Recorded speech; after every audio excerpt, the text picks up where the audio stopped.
एयं सदा परिभवनमभीष्टदोहं तीर्थास्पदं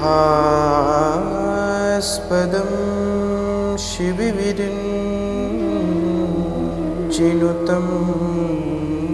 शरण्यं वृत्यार्थीहं प्रणतपाल भवाब्धिपोतं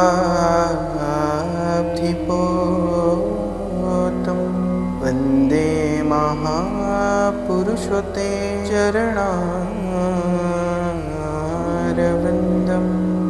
अस्ति स्वस्तरुणी कराग्रविगलत् कल्पप्रसूनाप्लुतम् स्तु प्रस्तुतवेणुनादलहरी निर्वाण निर्व्याकुलम्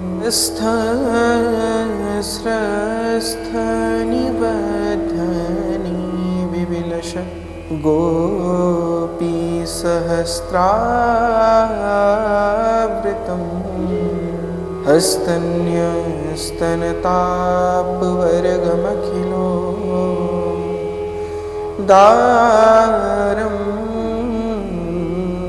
किशोराकृतिः कृष्णत्वदीयपदपङ्कजपञ्जरान्ते देव मे विशतु मां श्रीराजहंसः प्राणप्रयाणसमये कफवातपित्ते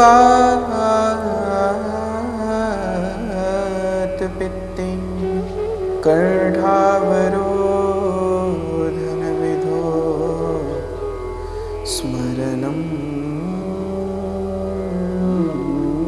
कुतस्ते लक्ष्मीनाथ समारम्भा नाथयामुलमध्यमा अस्मदाचार्यपर्यन्ता वन्दे गुरुपरम्परा। जय श्री राधारमण जय जय नवल किशोर गोपी चितचोर प्रभु जय जय माखन चोर। परम मंगलमय परम्परात्पर अखिलेश्वर अकारण करुणावरुणालय भक्तवांछा कल्पतरु तड़िद्विद विनिंदित पीतांबरधारी श्री बालकृष्ण लाल की शब्दमयी वाणीमयी एवं वाग्मयी प्रतिस्वरूपा श्रीमद् भागवत जी को बारंबार प्रणाम। आप सभी श्रोता भाई बंधु मातृशक्ति मेरा खूब खूब जय श्री कृष्ण, जय सिया राम, श्री गिरधर लाल प्यारे की जय। भगवान की असंख्य कृपा, आज ठाकुर जी की कृपा से हम अनेकों कथा भागवत आदि शास्त्र के विषय में बहुत जानकारी प्राप्त कर रहे हैं। आज भक्तमाल जी के स्वरूप में आचार्यों की इस यात्रा में श्रवणादि के द्वारा हम जो आचार्यों का चरित्र श्रवण कर रहे हैं चतुर्थ संप्रदाय के, उनमें से पिछले सेशन में हमने श्री रामानुजाचार्य जी के विषय में श्रवण किया। आज सेशन इसमें हम श्री निम्बार्काचार्य जी के विषय में श्रवण करेंगे। उनकी कथा को थोड़ा श्रवण करते हैं, हम कुछ उनके चरित्र के विषय में श्रवण करते हैं। श्री निम्बार्काचार्य जी का चरित्र बहुत ही पावन एवं सुंदर भक्तमाल जी में इस विषय को स्वरूप में बताया गया है। वैष्णवों के प्रमुख 4 संप्रदायों में से एक संप्रदाय है द्वैताद्वैत या निम्बार्क संप्रदाय। निश्चित रूप से यह मत बहुत प्राचीन काल से ही चला आ रहा है, प्रगतिशील है। श्री निम्बार्काचार्य जी ने परंपरा प्राप्त इस मत को अपनी प्रतिभा से उज्ज्वल करके लोक प्रचलित किया। इसी से इस द्वैताद्वैत मत की निम्बार्क संप्रदाय के नाम से प्रसिद्ध हो। भक्तों के मत से द्वापर में और संप्रदायों के कुछ विद्वानों के मत विक्रम की 5वीं शताब्दी श्री निम्बार्काचार्य जी का प्रादुर्भाव हुआ। प्रस्फुटित स्वरूप से भक्तमाल जी में निम्बार्काचार्य जी के चरित्र के विषय में वर्णन किया गया है। दक्षिण भारत में येदुरिपत्तन परम पवित्र तीर्थ है। इसे दक्षिण काशी भी कहा जाता है। यही स्थान श्री एकनाथ जी की जन्मभूमि है। यही अरुण मुनि जी का अरुणाश्रम था। श्री अरुण मुनि जी की पत्नी जयंती देवी की गोद में जिस दिव्य कुमार का आविर्भाव हुआ उसका नाम पहले नियमानंद हुआ। यही आगे श्री निम्बार्काचार्य जी के नाम से प्रख्यात हुई। श्री निम्बार्काचार्य जी के जीवन वृत्त के विषय में इससे अधिक ज्ञात नहीं है। जो स्वरूप में निम्बार्काचार्य जी के जीवन वृत्त के विषय में भक्तमाल जी में इससे ज्यादा बृहत व्याख्यान के स्वरूप में वर्णन नहीं किया गया है, संक्षिप्त स्वरूप में प्रतिपादन किया गया है इस विषय को लेकर के, उनके चरित्र को लेकर। निम्बार्काचार्य जी कब ब्रज में आए थे इसका भी पूर्ण स्वरूप से विस्तार भक्तमाल जी में नहीं है। वृंदावन आ गए थे ब्रजभूमि में निम्बार्काचार्य जी संन्यास लेकर के, संन्यास मतलब गृह त्याग करके निम्बार्काचार्य जी वृंदावन आ गए थे। ब्रज में श्री गिरिराज जी गोवर्धन के समीप ध्रुव क्षेत्र में गिरिराज जी के पास एक ध्रुव क्षेत्र नाम की एक गांव है, उनकी साधना भूमि। एक दिन समीप के स्थान में एक दंडी महात्मा आचार्य के समीप पधारे। दो शास्त्रज्ञ महापुरुष परस्पर मिले तो शास्त्र चर्चा चलती तो स्वाभाविक है कि दो महापुरुष जब आपस में मिलते हैं तो शास्त्र की बात होती है, तो भागवत चर्चा ही होती है। दोनों में ही समय का कोई ध्यान नहीं है। सायंकाल के पश्चात आचार्य ने अतिथि यति से प्रसाद ग्रहण करने के लिए निवेदन किया। श्री निम्बार्काचार्य जी ने सूर्यास्त होने के पश्चात नियमतः यति जी भिक्षा ग्रहण नहीं कर सकते थे। उन्होंने असमर्थता प्रकट की, परंतु आचार्य जी नहीं चाहते थे कि उनके यहाँ आकर एक विद्वान अतिथि उपोषित रहे। आश्रम के समीप एक नीम का वृक्ष प्रकट था। सहसा उस वृक्ष पर से चारों ओर प्रकाश फैल गया। ऐसा लगा जैसे नीम के वृक्ष पर सूर्य नारायण प्रकट हो गए। श्री कृष्णचंद्र का कोटि सूर्य समप्रभ सुदर्शन चक्र जिसके आचार्य मूर्त अवतार थे प्रकट हो गया था, ये भी निश्चय नहीं। अतिथि के प्रसाद ग्रहण कर लेने पर वो सूर्य मंडल जो प्रकट हुआ था वो अदृश्य हो। इस घटना से आचार्य निम्बादित्य या निम्बार्क नाम से विख्यात हुए। आचार्य का वह आश्रम निम्बग्राम कहा जाता है। यह गोवर्धन के समीप का ही निम्बग्राम है। यति जी उस समय जहाँ आश्रम बनाकर रहते थे वहाँ आज यतिपुरा नामक नाम है ग्राम का, जो जहाँ गिरिराज जी का मुखारविंद है। भक्तमाल जी में श्री प्रियादास जी इस विषय को लेकर के टीका लिखते हैं श्री निम्बार्काचार्य जी के चरित्र के विषय में। निम्बादित्य नाम जाते अयो अभिराम कथा आयो एक दंडी ग्राम न्योतो करी आए हैं। पाक को अवार भई संध्या मानी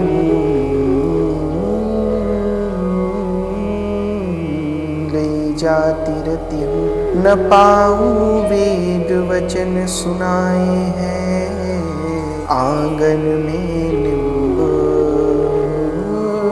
तापो आदित्य दिखायो ताही भोजन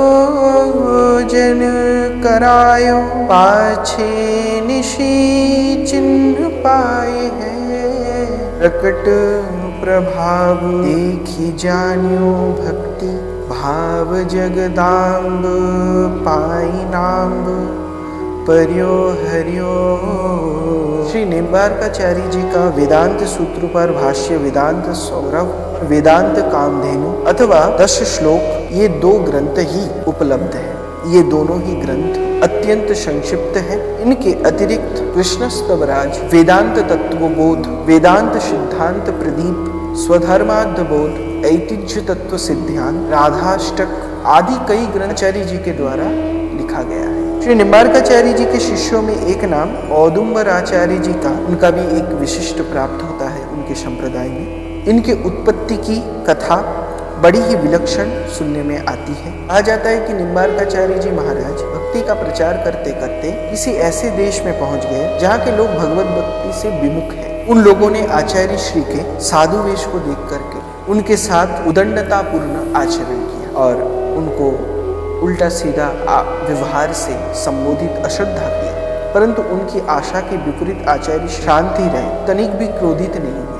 आचार्य श्री ने वही स्थित एक गुलर के वृक्ष के नीचे आसन लगा लिया और ध्यानस्थ हो गए।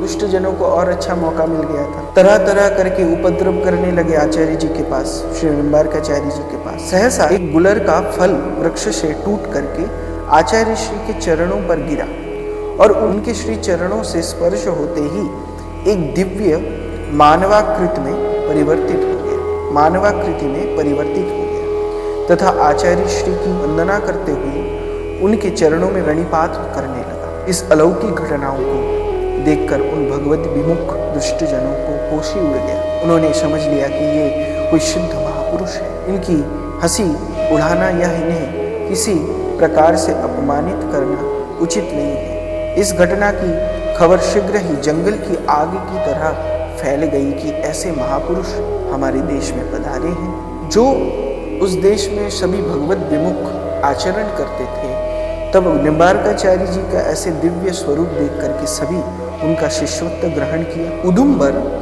मतलब गुलर, फल से, गुलर एक फल का नाम होता है, तो उस फल से उत्पन्न होने के कारण उस दिव्य पुरुष का आचार्य श्री ने औदुम्बराचार्य नाम रखा और उसे भक्ति तत्व का उपदेश देकर के भगवत विमुख जीवों का उद्धार करने का आदेश दिया। श्री निम्बार्काचार्य जी तथा उनकी परंपरा के अधिकांश आचार्यों की यह प्रधान विशेषता रही है कि उन्होंने दूसरे आचार्यों का मत का कभी खंडन नहीं किया। बंधुओं, ये सबसे गुण तत्व है। हम लोग सोचते हैं कि आचार्य हमें संप्रदायों में बांट दिया। आचार्यों का जो स्वरूप था वो भगवत स्वरूप था। संपूर्ण चतुर्संप्रदाय की जो चतुर आचार्य है, इन लोगों का, इन सब महापुरुषों का, आचार्य जनों का, हमारे गुरुजनों का एक ही तत्व रहा, एक ही सिद्धांत रहा कि कैसे जीव भगवान की शरण में आ पहुंचे। और उन्होंने ये काम किया, यह टिप्पणी लिखी कि कैसे जीव अपने स्वरूप से संसारिक चिंता, डिप्रेशन, अनेकों प्रकार की भावनाएं जो संसारिक जगत में जीव करते हैं और गृहस्थ में रह करके, क्योंकि कलिकाल आ रहा है ये आचार्य जन जानते थे, इस कलिकाल भावह कलिकाल में कैसे जीव गृहस्थ में भजन करेगा। तो आचार्य जनों का स्वरूप किसी के मत की खंडन के लिए नहीं था, ये आचार्यों का स्वरूप था कि सभी आचार्य हमारे जीवों को उद्धार के लिए हमें ये बता करके गया है कि हम भगवत विमुख ना रहें, हम भगवान के शरण में आ जाए, जिससे हमारा जो संसारिक कामनाएं हैं, भोग है, आकृष्टता है, लोभ है, द्वेष है, अविनिवेशता है, मद मत्सर है, ये सब आदि जब हम भगवान के चरणों में अर्पित कर देते हैं तो वो हमारे भक्ति के रूप में प्रकट हो जाता है। हम जब ठाकुर जी के, हम जब परंपरा अनुसार चलते हैं, हम जब गुरु परंपरा अनुसार चलते हैं, तो भगवान उससे प्रसन्न होते हैं। क्यों? क्योंकि उनके मतों के द्वारा, भगवत मत के द्वारा जो प्रतिस्थापना आचार्य जन करके गया है, वही मत जब जीव अनुसंधान करके आचार्यों के मत के अनुयायी चलते हैं, तब जीव को भगवत सिद्धांत की प्राप्ति होती है, उस गूढ़ तत्व का, उस सूक्ष्म तत्व का ज्ञान होती है। इसलिए आचार्य जनों का मत भगवत मत था। इसलिए हमें कभी आचार्य जनों का विरुद्ध दोष नहीं देखना चाहिए। आजकल एक स्वभाव बन गया है लोगों में कि आप इस्कॉन से हैं, आप गौड़ीय परंपरा से हैं, आप पुष्टि मार्ग से हैं, आप श्री रामानुजाचार्य परंपरा से, आप निम्बार्काचार्य परंपरा से हैं, आप माधवाचार्य जी के परंपरा। ये क्या है बंधु? ये सरासर आचार्यों के दोष को प्रतिपादित कर देना कि हम आचार्यों के दोषों को ढूंढ रहे हैं, जो आचार्य स्वयं भगवत स्वरूप। इसलिए तो हमारा भक्ति जीवन में प्रकटीकरण नहीं हो पाता, भक्ति में हम लोग अग्रसित नहीं हो पाते। क्यों? क्योंकि हमारे अंदर आचार्यों के ऊपर विद्वेष आ चुका है। तो मनुष्य को कभी भी आचार्यों के ऊपर विद्वेष नहीं रखना चाहिए। हमारे जो परम गुरुदेव हैं, ये संप्रदाय बंधुओं एक स्थिरता होती है, जहां जीव तो भटकते हैं, जीवन में जीव हर समय भटकते हैं, भटकते भटकते जब उनको गुरु शरणागति प्राप्त होता है तब उनको नया जीवन प्राप्त होता है। लेकिन आचार्यों का स्वरूप केवल प्रकटीकरण के लिए नहीं था। आचार्यों का स्वरूप विस्तार के लिए था, जीवों के उद्धार के लिए था। तो निम्बार्काचार्य जी का स्वरूप गुरु तत्व के निम्बार्काचार्य जी का स्वरूप इसलिए उनका विशेषता उनके संप्रदाय में मानी गई क्योंकि उन्होंने कभी आचार्यों का मत का खंडन नहीं, ये शिक्षा है आचार्य जनों का। इसलिए मतों का विरोध मत करिए, सभी प्रेम स्वरूप से भगवान की सेवा करिए। जो जैसे जैसे संप्रदाय में आप हैं, चतुर्थ संप्रदाय में ही आपको दीक्षा लेनी है, वो श्री संप्रदाय हो या रुद्र संप्रदाय हो या ब्रह्म संप्रदाय हो या हंस संप्रदाय हो, जैसा भी संप्रदाय हो, आप जिस संप्रदाय से प्रेम करते हैं या उन गुरु हमारे जो आचार्य हैं उनको अनुसंधान करते हैं, उन आचार्यों के मत के अनुसार द्वैताद्वैत, निम्बार्काचार्य जी का जो मत था वो द्वैताद्वैत मत था, वेदों का ही मत है, वेद ही सर्वमूल है। वेद के मत के यदि कोई आचार्य वेद के विरुद्ध बात बोलते तो हम उस आचार्य को स्वीकार नहीं कर पाते। क्यों? वेद ही सबका मूल है, हम पहले ही जान चुके हैं। तो वेद का विरुद्ध करने वाला हमारा कभी भी पूजनीय नहीं हो सकता, कभी भी सम्मानीय नहीं हो सकता। भगवत कृपा पात्र वही होते हैं जो वेद का सम्मान करते हैं। इसलिए आचार्य जन वेद का सम्मान किया, वेद की उन्मुखता को पहचाना। तो निम्बार्काचार्य जी के परंपरा के अधिकांश आचार्यों का यह प्रधान विशेषता रही है कि उन्होंने कभी भी मतों का, दूसरे आचार्यों के मतों का कभी खंडन नहीं किया, दोष नहीं ढूंढा। श्री देवाचार्य जी ने ही अपने ग्रंथों में अद्वैत मत का खंडन किया है। श्री निम्बार्काचार्य जी ने प्रस्थान त्रयी के स्थान पर प्रस्थान चतुष्टय को, उसमें भी चतुर्थ प्रस्थान श्रीमद् भागवत को परम प्रमाण स्वीकार किया। उनके वितराग भावुक जो भगवत जन हैं सदा ही उनके परंपरा स्वरूप से अग्रसित हुए हैं, भजन किए हैं, सेवा की है और भगवान की प्राप्तिकरण संभव किया है। इसलिए भगवत जनों को कभी अपमान नहीं करना चाहिए क्योंकि भगवान हर समय अपने प्रियजनों के ऊपर ही विराजमान रहते हैं। क्योंकि भगवान की ये स्वरूप रहा है कि भक्त को ही पहले प्रभु प्रायोरिटी या प्रभु स्थान देते हैं, उसके बाद प्रभु जो भी अपना स्वरूप है वो प्रकट करते हैं। इसलिए भगवान की आज्ञा से, भगवान की कृपा से ही आचार्य जन का प्रादुर्भाव हुआ। श्री वृंदावन बिहारी लाल की जय, राधा रमण लाल की जय, श्री राधा वल्लभ लाल की जय, श्री निम्बार्काचार्य महाराज की जय, श्री गिरिराज धरण की, महाप्रभु वल्लभाधीश की, गोसाई जी परम दयाल की, पुरुषोत्तम मास की जय, श्री गोवर्धन नाथ की, सब संतन की, सब भक्तन की, सब वैष्णवन की जय। जय श्री राधे, जय जय श्री राधे, जय